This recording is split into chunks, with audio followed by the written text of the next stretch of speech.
Salut les curieux, bienvenue chez les frères Opaques. Moi c'est Louis, lui c'est Auguste, on est les frères Opaques et j'espère que ça va vous plaire. On n'a rien fait. Dans ce volet de la chaîne qui s'intitule Les Virées Nocturnes, nous allons tout faire pour vous trouver et vous raconter des histoires extraordinaires comme vous les aimez tant. Nous vous proposerons également d'être vos yeux le temps d'une nuit afin de voir si tout ce qui se raconte peut laisser une trace aussi infime soit-elle. On dirait un gars sur France Culture. Et pour ce faire, nous aurons bien évidemment recours à tout un tas de matériel que la plupart d'entre vous connaissent déjà, mais également à certaines installations un peu plus artisanales. Histoire de pas trop faire de conneries, on va faire appel à des spécialistes dans le domaine qui vont nous conseiller tout au long de cette vidéo. On ne peut pas démarrer cette vidéo, bien évidemment, sans remercier, il n'y a pas de surprise, c'est dans le titre de la vidéo, la mairie d'Ilfurt, notamment monsieur le maire, qui nous a signé gentiment les autorisations pour pouvoir faire cette vidéo. Et mention spéciale à Pierre-Paul, sans qui cette vidéo ne serait pas réalisée aujourd'hui, l'adjoint à la culture de la mairie d'Ilfurt. Et c'est parti, on vous laisse en bonne compagnie avec Moutz, notre historienne maison, qui va vous faire découvrir les lieux. Aujourd'hui, les frères Opaques vous emmènent à Ilfurt. Ilfurt est une petite commune de 2500 habitants environ, située au sud-ouest de Mulhouse, dans une zone de l'Alsace qu'on appelle le Sundgau, proche des frontières suisses et allemandes, et à 35 minutes environ du territoire de Belfort. On peut venir à Ilfurt pour randonner. En effet, des circuits pédestres bien balisés, comme celui du Aulenwald, vous immergent dans les combats de la Première Guerre mondiale, ou comme celui du Blitzkriegberg, qui vous mène vers un ancien oppidum celtique où apparaîtraient, certains soirs à minuit, de mystérieuses ondines aux dames blanches. Mais ce n'est pas de cela dont il s'agit aujourd'hui. Ce qui intéresse Louis et Auguste, c'est une petite chapelle à la périphérie du village. Une petite chapelle que l'on nomme ici la Burnkirche. Les raisons pour lesquelles cette chapelle a passionné les deux frères, je ne vais pas vous les révéler, ils le feront bien mieux que moi. Je vais juste vous en présenter les principales caractéristiques. Étymologiquement, Burnkirche signifie église de la source ou église du puits. On pense qu'à cet endroit s'élevait déjà un ancien lieu de culte païen, les Celtes adorant tout particulièrement les divinités des sources. Ce qui d'ailleurs est à mettre en relation avec la légende des Ondines, descendantes du Blitzkriegberg, pour se laver les cheveux dans l'Ill, nom de la rivière qui traverse le village. Quant à la chapelle en elle-même, elle a été construite au XIIIe siècle et plusieurs fois remaniée jusqu'au XVIIIe siècle. Autrefois église principale du village, elle devient en 1742 simple chapelle de cimetière car trop excentrée par rapport aux habitations. Aujourd'hui, dédiée à la Vierge des Sept Douleurs, elle est classée monument historique depuis 1958. De dimension modeste, elle n'en offre pas moins quelques jolies curiosités, comme par exemple une émouvante fresque du XVe siècle de part et d'autre de la fenêtre droite du chœur. Le chœur lui-même est carré, ce qui est rare, et s'élève sous une belle croisée d'ogives dont la clé de voûte est en fleur de lys. Dans la nef, vous pouvez également observer une étrange pierre tombale aux armoiries de Frédéric de Burnkirch, seigneur des lieux. Et maintenant, pour vous raconter l'histoire de la Burnkirche, je laisse la parole à un enfant du pays, mais pas que.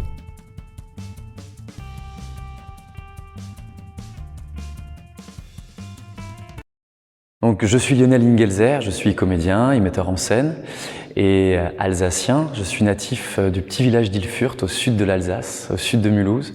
J'ai grandi dans ce village jusqu'à 18 ans et puis après je suis parti faire mes années de théâtre et découvrir le monde du spectacle. Et aujourd'hui, je reviens avec un spectacle dans le coin qui s'appelle Les Possédés d'Ilfurt, justement. Donc, je me suis beaucoup inspiré de cette histoire pour écrire mon propre solo et remuer un peu le passé. Donc, cette histoire que je vais vous raconter, elle me touche déjà particulièrement parce qu'à Ilfurt, moi j'ai grandi, j'ai toute ma famille, mes grands-parents, mes arrière-grands-parents, et notamment cette histoire des petits possédés d'Ilfurt, elle s'est passée en 1864. C'est là qu'a commencé vraiment les premières interrogations des parents qui étaient qui étaient un peu bouleversés de voir que leurs enfants avaient un mal mystérieux, en tout cas, et comme on le disait à l'époque, ils savaient pas trop ce qui leur arrivait. Et tout ça s'est passé dans la ferme de mes grands-parents. Donc eux, ils ont grandi, ils ont vécu dans cette ferme où les Burner donc ont vécu à l'époque. Alors pour replacer donc dans l'époque, on est donc dans la moitié du 19e siècle. On vient d'apprendre que la Vierge est apparue à Lourdes 10 ans avant. Donc on est dans toutes ces histoires complètement dingues où les phénomènes arrivent et on y croit, l'Église valide. Et 10 ans après, dans ce petit village d'Ilfurt qui compte à peu près, je sais pas, peut-être 1200 âmes, on a aussi le père Burner qui un jour se dit tiens, il se passe des choses bizarres dans ma maison, il y a des phénomènes assez étranges, on va faire venir les gens du village, le bourgmestre, le curé, et on va essayer de voir ce qui se passe, quoi. On va demander, aidez-moi à comprendre ce qui se passe, quoi. La famille Burner, c'est donc un père qui est marchand ambulant, qui s'occupe, qui vend, qui est sur les foires, et puis la mère, elle s'occupe de ses 5 enfants. Et puis donc à cet automne 1864, on commence à convoquer le village effectivement parce que Joseph et Théobald Burner, qui sont âgés de 9 et 7 ans, on découvre chez eux vraiment quelque chose d'inhabituel. On va commencer à avoir chez eux des phénomènes étranges, bizarres, qu'on va pas savoir expliquer.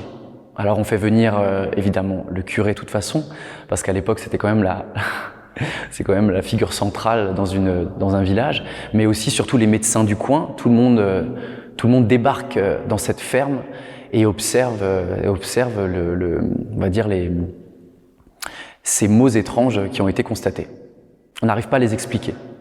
Donc très vite, évidemment, on se dit que peut-être c'est le diable qui est là. Toutes les conditions sont réunies pour que ça soit pour que peut-être un jour on déclare les enfants possédés. Pour l'instant, c'est pas encore le cas, parce qu'on va demander à des théologiens qui vont venir et qui vont effectivement se rendre compte en posant des questions aux gamins qu'ils parlent des langues étrangères, etc., qu'ils sont capables de choses assez surnaturelles. Et c'est là, en cochant au fur et à mesure les cases, qu'on arrive à prononcer le mot possession. Au début, on sait pas trop, mais on les découvre au fur et à mesure. Les curieux du village arrivent, les gens arrivent de tout le Sundgau, de l'Alsace, on en entend parler jusqu'à Strasbourg, même à Paris, dans les journaux, ça sort. Tout le monde commence vraiment à en parler et l'évêque commence effectivement à se dire là, qu'est-ce qui se passe? Donc il envoie des théologiens et c'est là que les théologiens effectivement viennent constater les faits et se rendre compte que, eh oui, ils parlent espagnol, ils parlent français alors qu'ils ne parlaient qu'alsacien, ils parlent latin alors qu'ils ont 9 et 7 ans et qu'ils ne savent pas un mot de latin, c'est incroyable pour l'époque, etc., etc. Ils arrivent à grimper sur des arbres tout en haut des cimes à une vitesse incroyable, ils crachent du varech, ils crachent de l'écume, ils insultent le prêtre, dès qu'on leur présente des objets bénis, ils se mettent à hurler, à crier, ils bavaient comme des chiens enragés, comme ils le disaient. Ça devient vraiment assez monstrueux ce qui se passe. Ils lévitent même dans les airs quand ils sont tout à coup des fois projetés sur comme s'il y avait une main invisible qui soulevait la chaise et ils sont projetés dans un coin, l'occupant est projeté dans un autre. Et on assiste comme ça à des phénomènes où la maison entière, la ferme trempe, les rideaux se déchirent, les murs craquent. C'est assez incroyable.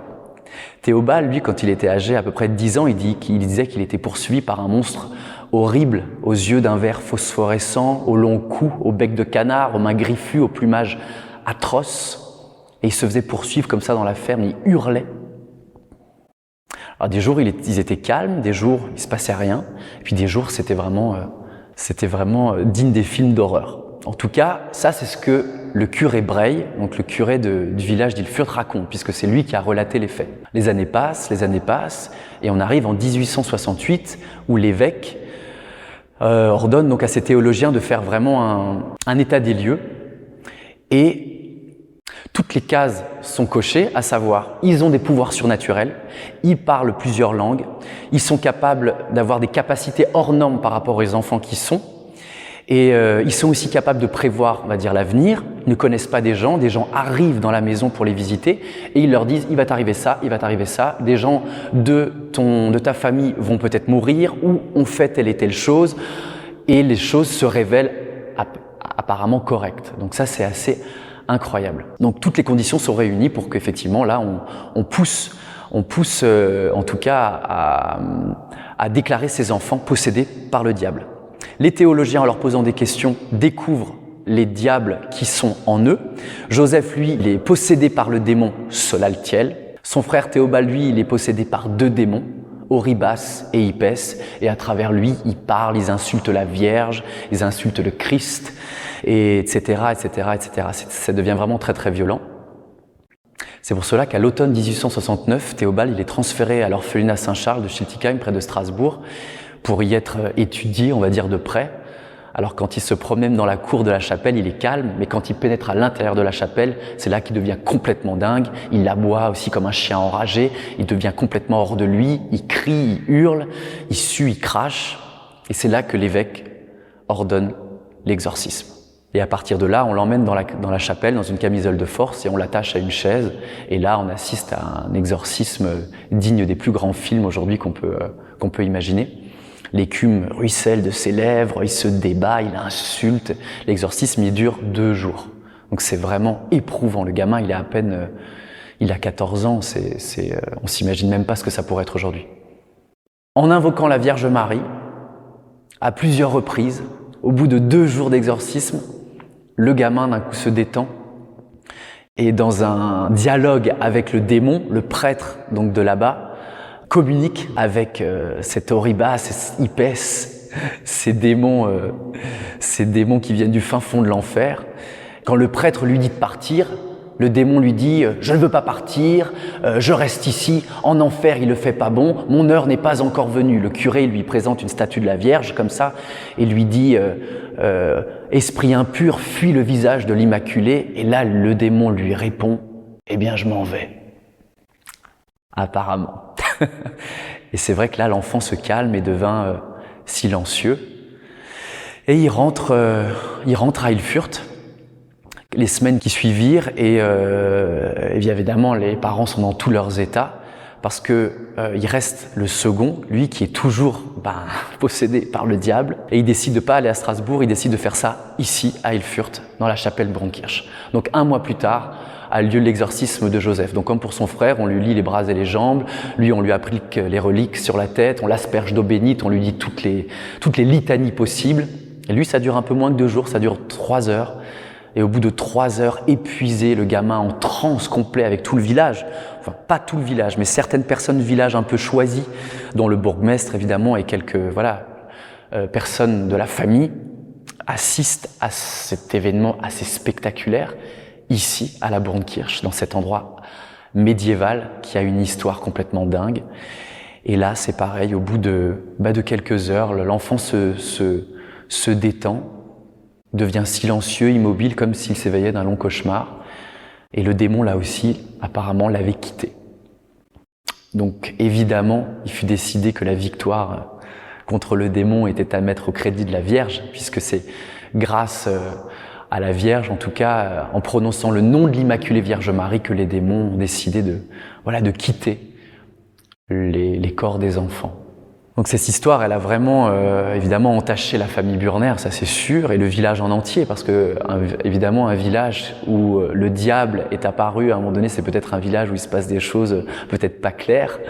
Donc aujourd'hui, on a beaucoup plus de recul avec ça, en parlant avec des médecins, peut-être on arrive aussi mieux à comprendre, peut-être que c'est peut-être une crise d'épilepsie, on sait pas trop. Et peut-être qu'ils avaient une force surnaturelle, c'est vrai, monter aux arbres, on sait faire quand on est petit. Quand c'est relaté par le curé en 1860, à l'époque où il n'y a plus de lumière dans les villages à partir de 20h et qu'il fait nuit et qu'on croit aux loups-garous, surtout dans un endroit comme le Sungo qui est une terre de légendes, de sorcières, d'elfes, de dragons, de chevaliers, c'est vrai que on peut raconter n'importe quoi. Mais bon, on ne saura jamais. L'important c'est aujourd'hui moi, avec mon spectacle, je sais que je vais pouvoir aussi réinterroger tout ça et puis en faire aussi du théâtre, tout simplement. Mais cette histoire, elle m'a marqué parce que du coup, il reste cette Vierge Marie qui est dans le village, en face de la ferme Burner, et puis avec une inscription aussi à ces 2 enfants qui sont morts quelques années aussi après leur exorcisme. Ça, c'est aussi quelque chose de terrible qui, moi, quand j'étais petit, m'a toujours bouleversé de savoir que ils ont été exorcisés donc à 14 ans et 12 ans, et qu'il y en a un qui est mort à 15 ans et l'autre à 26 ans derrière. Dans les récits, on dit qu'ils étaient un peu faibles, qu'ils étaient peut-être un peu gringalets, qu'ils n'étaient pas trop en forme et tout, parce qu'effectivement, c'était quand même des gens assez pauvres. Mais voilà, c'est quand même un âge très très jeune pour mourir, en tout cas. Ce qui était vraiment fou avec ces enfants, c'était qu'entre deux crises, entre deux hurlements, entre deux aboiements ou entre deux insultes criées aux prêtres ou aux villageois qui venaient les voir, ils se rappelaient plus de rien.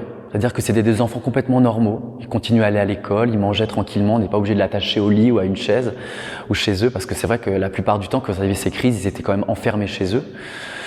Donc ça devenait vraiment des animaux de foire, et c'est là où on peut se poser aussi la question du père, à ce moment-là où lui il était marchand de foire. Est-ce qu'il voulait pas peut-être tirer aussi profit de toute cette histoire? Ça c'est encore une autre hypothèse, on saura jamais.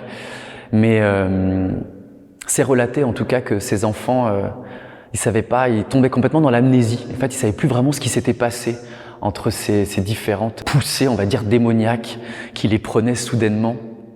Jusqu'à ce que Théobald parte à Strasbourg, lui-même exorcisé, il revient à Ilfurt et il découvre son frère complètement possédé, et là il sait pas ce qui se passe, il comprend pas que son frère soit atteint d'une folie telle, il a tout oublié, il sait plus ce qui s'est passé. Ça c'est aussi assez incroyable. C'est-à-dire que le corps a tellement été éprouvé aussi que peut-être effectivement en médecine on pourrait l'expliquer aujourd'hui, mais nous 150 ans plus tard, ça reste mystérieux. Pourquoi cette histoire elle est extraordinaire des petits possédés d'Ilfurt, donc l'histoire de Joseph et Théobald Burner? Parce que ce sont les deux derniers cas de possession qu'on a eu en Alsace. Il n'y en a pas eu beaucoup, alors peut-être des possédés, il y en a eu dans le monde entier, mais qui ont été certifiés et reconnus par l'Église, ça c'est vraiment très rare. Apparemment, on en aurait 4. Dans le monde entier, on a dénombré 4 cas de possession qui ont notamment inspiré des grands films comme L'Exorciste ou comme des émissions de radio, comme des émissions de télé avec Pierre Bellemare dans des extraordinaires. Voilà, on a pu nourrir toutes ces histoires qu'on a pu nous entendre enfants. Donc reconnu par l'Église, ça c'est vrai que c'est assez dingue, et surtout dans le village où j'ai grandi. C'est pour ça que j'en suis aujourd'hui bouleversé de cette histoire, et aujourd'hui que j'ai la chance de pouvoir en faire du théâtre. Continuons les présentations avec Dany. Ce curieux monsieur est radiesthésiste, magnétiseur, maître coupe-feu et passeur d'âme. Dany a accepté de faire la route jusqu'ici afin de nous guider et de nous présenter les lieux d'une manière plus subtile.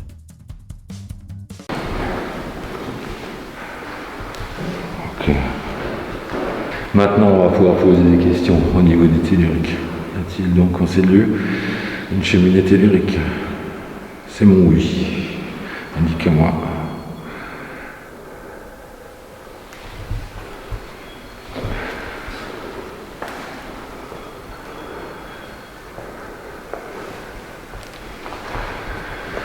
Ok, bon, alors.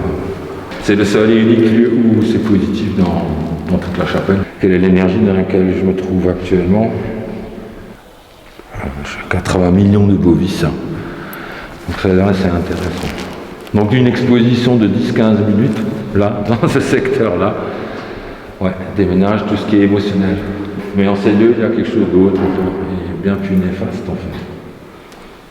Alors, c'est une énergie cosmotérique en ces lieux.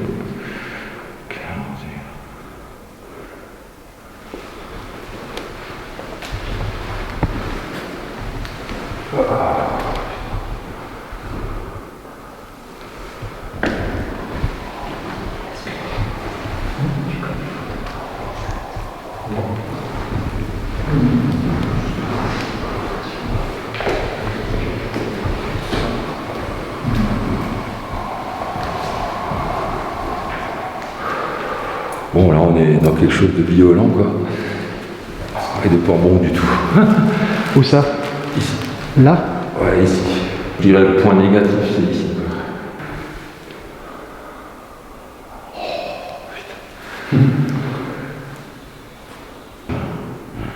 On est au-delà de 400 millions de bovis en ce lieu. C'est ici que ça se passe, je dirais, des enfants. On n'est pas seul ici, je vous le dis tout de suite.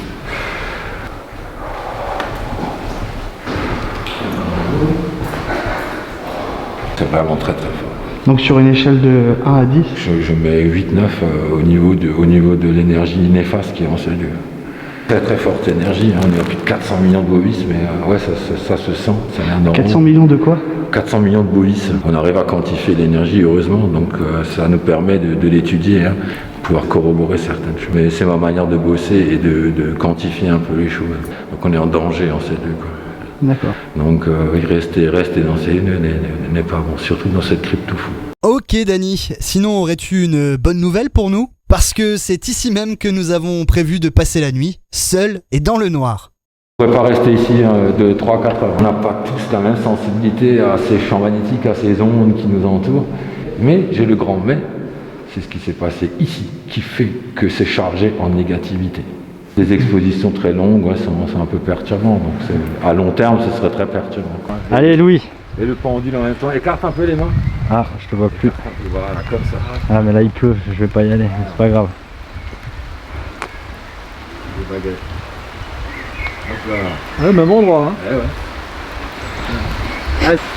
Tu vois, là t'as quand même un petit signe. Tu vois.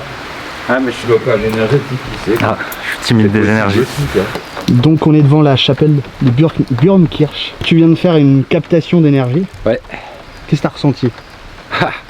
Alors oui, que c'est très chargé d'histoire. Alors la chapelle de Björnkirch, elle est entourée déjà d'un cimetière, donc il y a beaucoup d'énergie, assez sombre, assez néfaste en fait. C'est chargé d'histoire, c'est surtout ça qui rend le lieu néfaste en fait, hein. De tout ce travail, de ce travail d'exorcisme, d'occultisme qui a été pratiqué. Et qu'est-ce que tu pourrais nous donner comme conseil? Comme conseil, restez positif. Soyez sûr de vous, en force quoi. Et puis ouais, n'ayez crainte parce que c'est ce que vous voulez vraiment faire et chercher. Mais restez dans l'humilité, restez humble quoi. Ça ne sert à rien de les titiller quoi. Bah, merci beaucoup. Merci et on va te laisser parce que tu es sous la pluie. Mais c'est pas grave là. Maintenant que les présentations sont faites et que vous connaissez l'histoire, il est temps pour nous d'entamer notre première virée nocturne. À cet instant précis, les sentiments sont partagés. D'un côté, enthousiaste et impatient de tester notre matériel ainsi que notre courage, d'un autre, une certaine anxiété s'installe à mesure que la nuit approche. Il faut bien reconnaître que les informations apportées par Dany plus tôt dans l'après-midi ne nous sont d'aucun réconfort. Profitons des dernières lueurs du jour pour faire un tour rapide de nos équipements. Installation numéro 1. Au sol, nous avons placé un pod acheté dans un magasin spécialisé en paranormal. Le pod est vendu comme une sorte de détecteur de fantômes. Pour faire simple, il génère son propre champ électromagnétique via l'antenne et se met à sonner lorsque celui-ci est perturbé par quelque chose. L'idée est qu'il se mette à sonner alors qu'il n'y a personne à proximité. Juste au-dessus, nous allons installer un thérémine. Le thérémine est un instrument de musique sans contact. Le principe de fonctionnement est similaire à celui du pod, à la différence que celui-ci est vendu en magasin de musique et n'est donc pas destiné de base au paranormal. Tout en haut, nous avons fixé une simple lampe munie d'un capteur de mouvement acheté en magasin de bricolage. Il serait intéressant que celle-ci s'allume en même temps qu'un des deux autres appareils sans que personne n'intervienne. Vous l'avez compris, l'idée est de confronter différents appareils n'ayant pas à la base le même domaine d'application afin de pouvoir isoler au mieux un phénomène ou mieux encore, obtenir des réactions combinées. Installation numéro 2.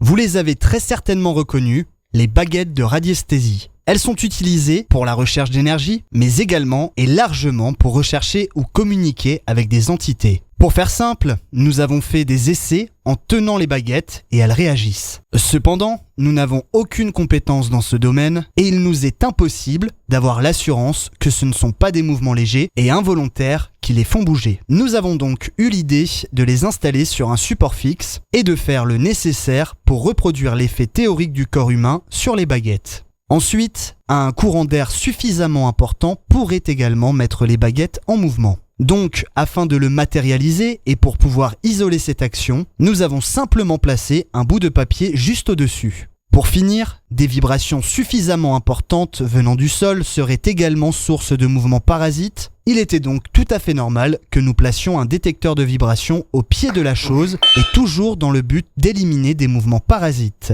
Notez que ce boîtier au sol possède d'autres fonctions, telles qu'un pod, un détecteur EMF et un capteur de variation de température. Donc, Si les baguettes se mettent à bouger et que les autres instruments autour ne bougent pas, c'est qu'il y a eu quelque chose, mais qu'on ne sait pas ce que c'est. Bon, ça y est, il est l'heure pour nous d'éteindre la lumière, de nous plonger dans le noir et de voir ce qui s'y passe. Là, actuellement, dans la main, j'ai une caméra thermique. Donc là, je vois Auguste tout en orange et moi filmé en night shot. Coucou. Je tiens quand même à préciser que tu passes vachement bien dans le night shot.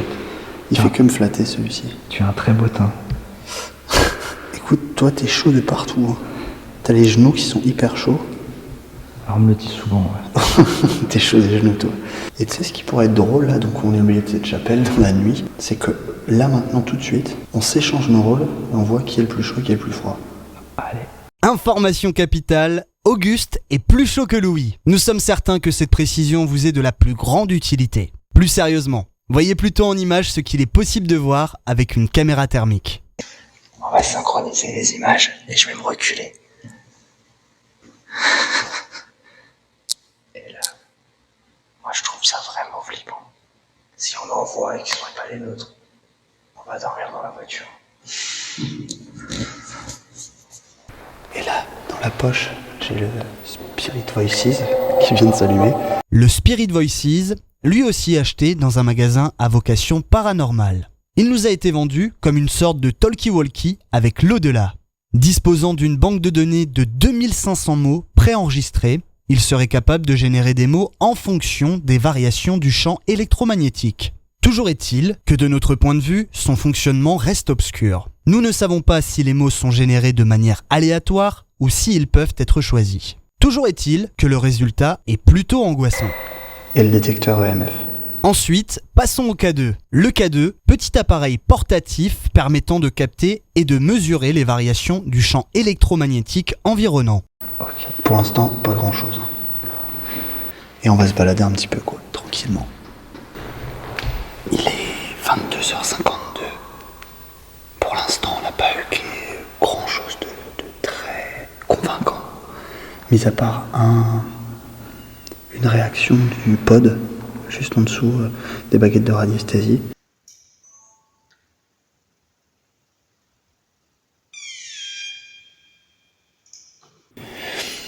Bon, on continue, hein, on va un peu farfouiller à droite à gauche, et on va un petit peu s'imprégner des lieux de la chapelle. Et pourtant, nos caméras fixes semblent avoir déjà capté quelque chose. Nous ne sommes pas sur l'image et à environ 2 mètres de cette caméra, vous pouvez entendre, de manière lointaine, Auguste râler après Louis pendant l'installation d'une autre caméra. Quand soudain, le micro enregistre ce qui ressemble à une voix très faible mais semblant très proche.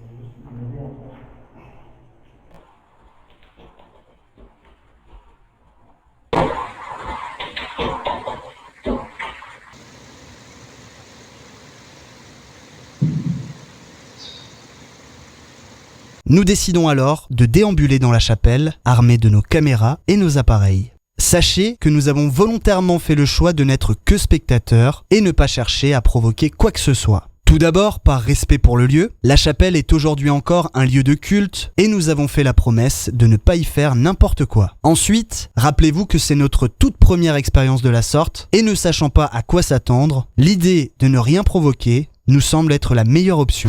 Alors j'ai l'impression que Louis est très content d'avoir tous ces petits gadgets là. Par contre, Alors là on utilise le Spirit Voices. il faut reconnaître que là pour l'instant il n'est pas très réactif.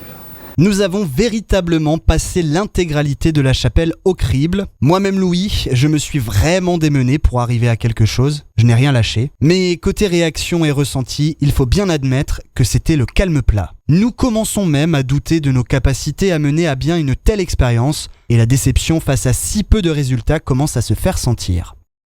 Je crois que c'est pas le meilleur des appareils. Ou alors on s'y prend très très mal, ce qui est fort possible. Je m'obstine avec le Spirit Voices. Mais je crois qu'il faut laisser tomber. Il n'y a aucune réaction. La seule réaction obtenue était lors de l'installation du matériel et n'est donc pas vraiment exploitable.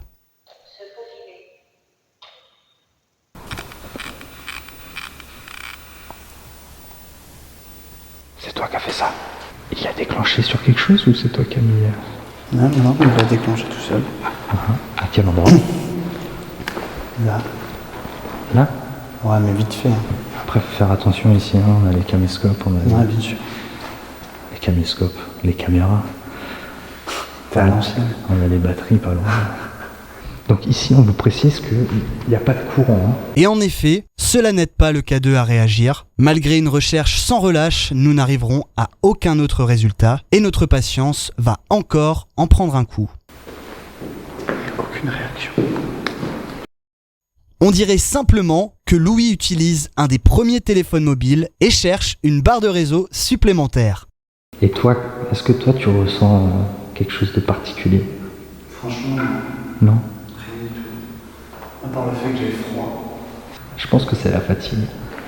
On va checker un petit peu les paquets de radiesthésie.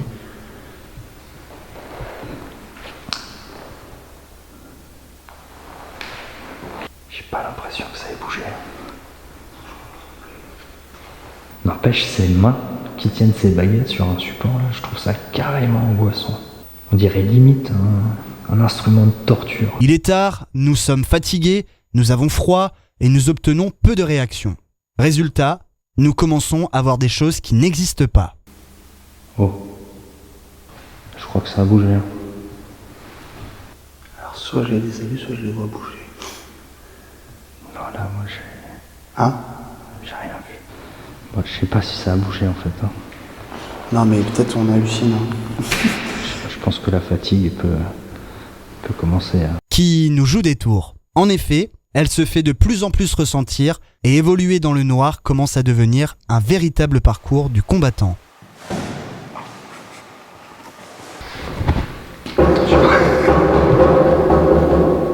Pardon, ça c'était moi. Là, faut dire qu'on n'y voit pas grand-chose, là. On voit rien du tout.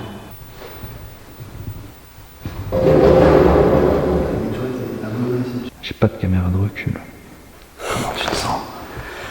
Je me sens froid, fatigué et chaud quand même à continuer et à avoir un petit peu de réaction quoi, parce que là on n'a rien et quand t'as rien c'est chiant quoi.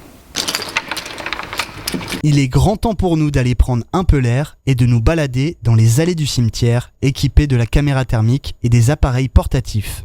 Là encore, aucune réaction RAS. Quelques angoisses, très certainement dues à des bruits d'animaux ou simplement dues à l'ambiance du cimetière en lui-même. Mais alors que nous cherchions un cierge qui brûle pour le filmer avec la caméra thermique, celle-ci semble avoir enregistré quelque chose que nous n'avions pas vu sur le moment. Voyez plutôt par vous-même. Attends, je cherche la bougie là. Attends, je suis en train de bugger, elle est où? Elle s'est peut-être éteinte. Elle est là-bas. Ah non. Elle est éteinte? Je croyais l'avoir vue. Moi aussi. Là-bas.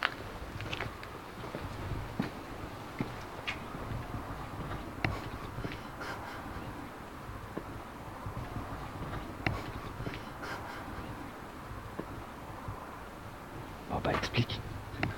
Attends, je cherche la bougie là. Donc on voit une bougie. Calmons-nous, ces images méritent d'être analysées plus en détail. S'agit-il de quelque chose d'étrange ou simplement d'une impression due à ce mode d'imagerie? Nous y reviendrons en fin de vidéo. On aura la chapelle de Bernkerschau. Sous toutes les coutures. On va faire une stratégie un peu plus passive. On va s'installer, on va laisser faire les choses. Oui, bon, en d'autres termes, nous décidons d'aller dormir. Et on va voir ce qui se passe. Je commence par prendre des forces, et n'ayant pas eu de réels résultats avec tous nos appareils, nous décidons de continuer encore un peu depuis nos couchages à essayer de capter quelque chose. Je relance même une énième fois le Spirit Voices, toujours sans résultat. Mais au moment où Auguste décide de le couper, la caméra capte une sorte de voix qui semble réagir à son action.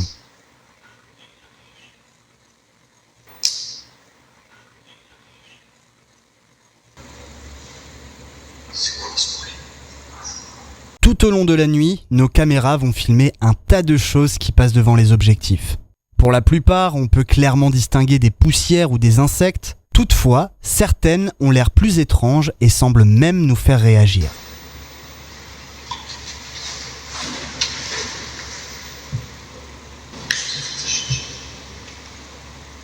Finalement, s'endormir va se révéler être bien plus compliqué que prévu. Pas besoin de vous expliquer que nous ne sommes pas totalement sereins.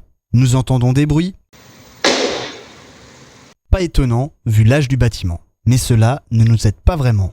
En bon grand frère, Auguste va même vérifier d'où cela pouvait venir afin de me rassurer. Un câlin, une histoire et au dodo.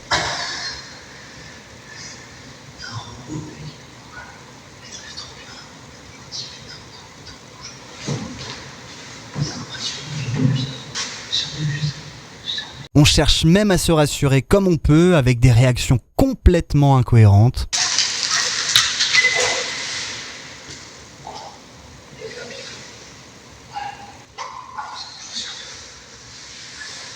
Et non, c'était bien un pod qui avait sonné. À ce stade, nos sacs de couchage finissent par devenir un refuge privilégié et nous n'avons plus aucune envie d'en sortir.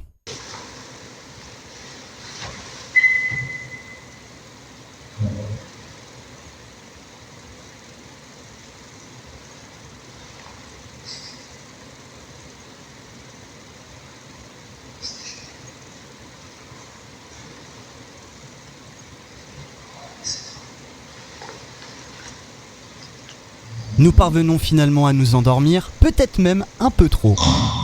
Et cela semble déranger quelqu'un ou quelque chose.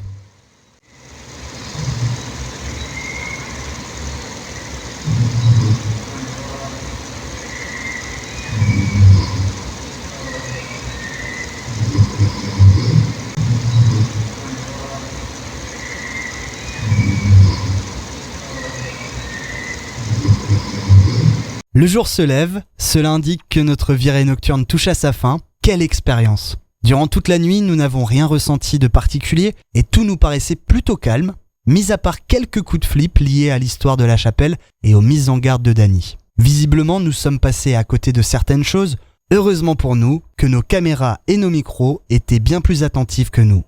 On se retrouve tout de suite pour un retour sur certaines images, le temps de saluer une dernière fois la chapelle et de restituer les clés. Là, on se retrouve chez Danny pour faire un petit débrief avec Auguste.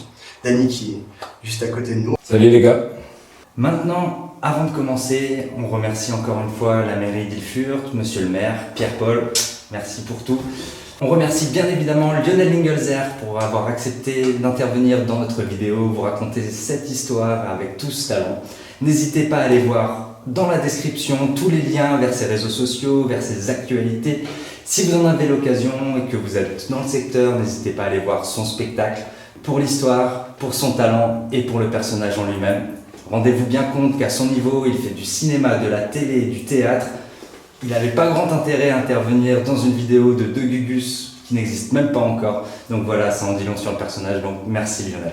On remercie également Jonathan Gabel qui nous a servi de cadreur pour l'intervention de Lionel. Donc voilà, pareil, merci Jonathan, merci pour ces belles images. Tous les liens sont également dans la description. On remercie Wesley de la chaîne Wesley's pour les musiques faites sur mesure, lien en description. Et un grand merci à Vince Van Luderick pour Luderitz pour cette magnifique chanson. Donc à présent, nous sommes en compagnie de Danny. Au Temple Zen de Toa. On part sur le débrief, on va regarder 4 séquences marquantes de notre excursion. Ou plus. Ou plus Je sais plus, là tout de suite je sais Je crois qu'on est sur 4 plutôt. 5 peut-être, ou 3, on verra. C'est Danny qui les choisira. On avait dit qu'on se coupait jamais. Hein. Bon, on regarde ça ensemble. C'est parti, Danny. Ouais. Allez.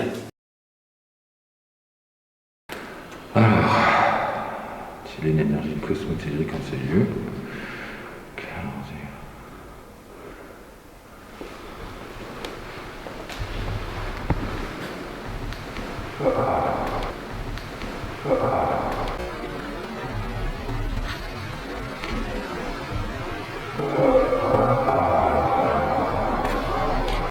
Moi personnellement, je pense que c'est, je sais pas, t'as fait des bruits parasites en réalité. À un moment j'entends ça et ça ressemble vachement à des bruits que tu faisais.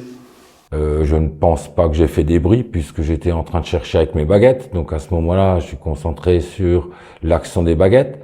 Il y avait Chérie dans l'angle, elle me regardait, ok. Je ne pense pas que j'ai émané un son ou un bruit, en fait. Toi t'en penses quoi, Auguste? Au début j'étais mitigé un peu, comme tout le monde. Pour ma part, on peut clairement entendre quelque chose comme « je peux pas »,« je veux pas ». Enfin voilà, c'est ce que moi j'entends. Moi je suis un peu mitigé, mais c'est vrai qu'à ce moment-là, t'as une réaction hein, d'une certaine manière.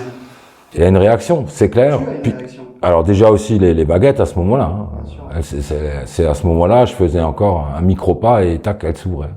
On avait déjà cette ouverture au niveau des baguettes, quoi. Je suis un peu mitigé. Moi je trouve que ça ressemble un peu à de l'appli. Et donc si tu le ralentis, ça peut émettre un son, un PVE, forcément. Après, voilà, ce n'est que mon avis. Chacun... Bah écoute, les gens qui vont visionner tout ça, ils pourront se faire leur avis, quoi. Bon, moi, ça m'a fait frissonner quand même quand je l'ai vu la première fois. Waouh, quoi. Et donc, ouais, on précise que c'est la première fois qu'on fait ça, donc on peut être peut-être des fois un peu maladroit sur certaines choses, sur certaines interprétations.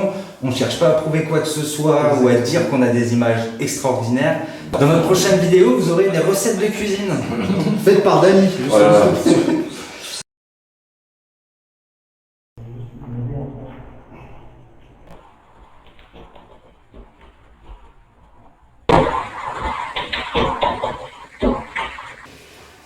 Ça m'a foutu les frissons, j'avoue. Moi aussi, à l'instant. Hein. Donc cette voix sortie de nulle part enregistrée, se nomme un PVE dans le monde du paranormal, en fait.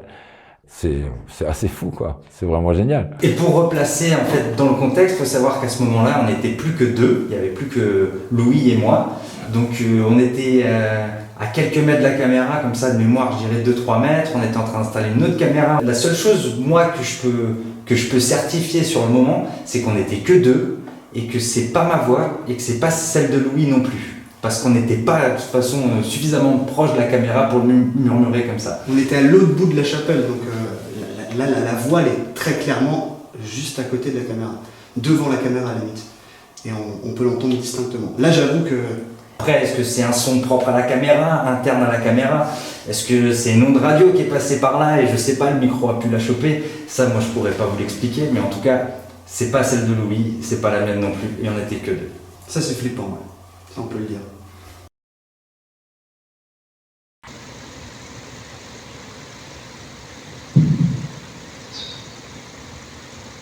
Non, mais celle-là, elle est belle. Hein. Et tu vas pas me dire que c'est une poussière.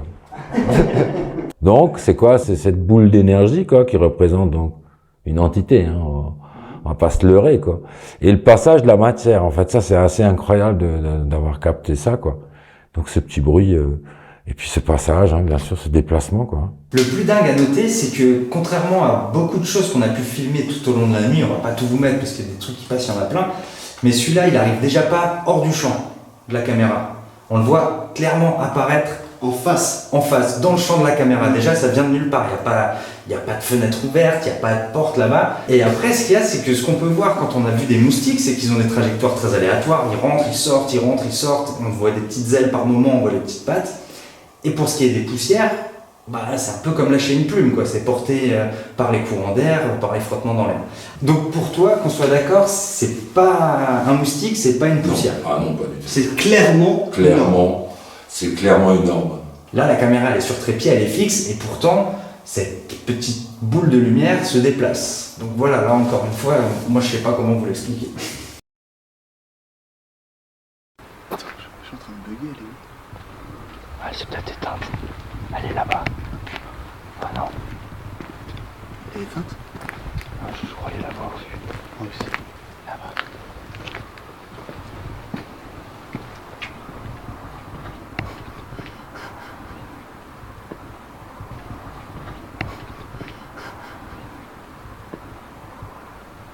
Bon bah explique. Attends, je cherche la bougie là. Donc on voit une bougie. Allez, La séquence 4 pour moi, elle me fout les frissons. Et je crois qu'elle a des aussi d'ailleurs. C'est un truc, ouais. alors d'abord, on va juste replacer les choses. Hein. Allez, et on va replace. se calmer. Pour commencer, on se calme. Déjà, c'est de l'imagerie thermique. Moi, perso, on a pas mal bossé avec, mais je comprends pas encore tout. Donc, interpréter, c'est difficile. Après, il y a encore une grande question à soulever, c'est est-ce que la caméra thermique peut éventuellement capter un reflet? Voilà. Mais par contre, on voit clairement une paire de jambes, voire peut-être même deux, qui se baladent. Et pour être totalement franc, on était dans le cimetière, on n'était que deux, ça on peut vous le garantir, on était dans le noir, et il y a du gravier au sol.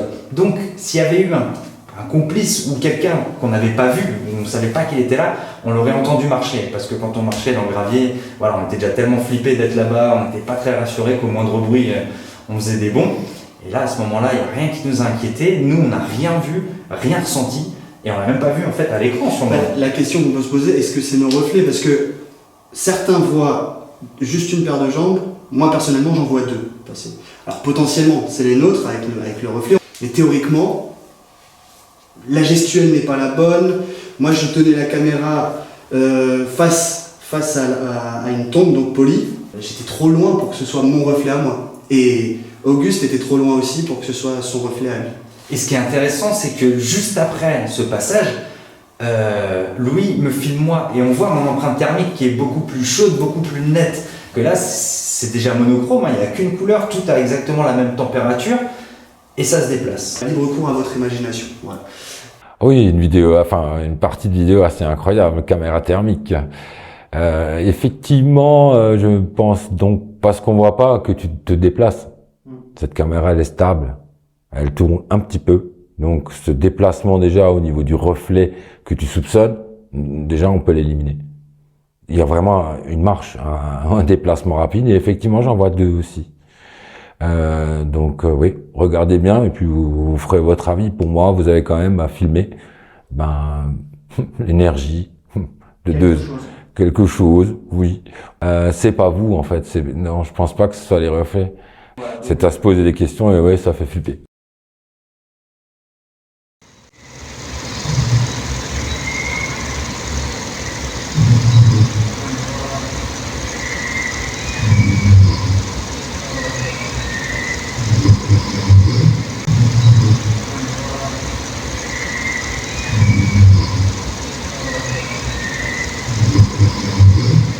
Alors celle-là, pour moi, c'est celle qui me fait le plus bader en fait. Parce qu'il faut savoir qu'on était dans la chapelle, qu'on dormait. Et pour moi, il y avait clairement quelqu'un en dehors de la chapelle qui commençait à rôder, qui se baladait et qu'on entend parler, quoi. Qui a dû passer, ça se trouve, il était même complètement explosé, on ne comprend pas ce qu'il dit.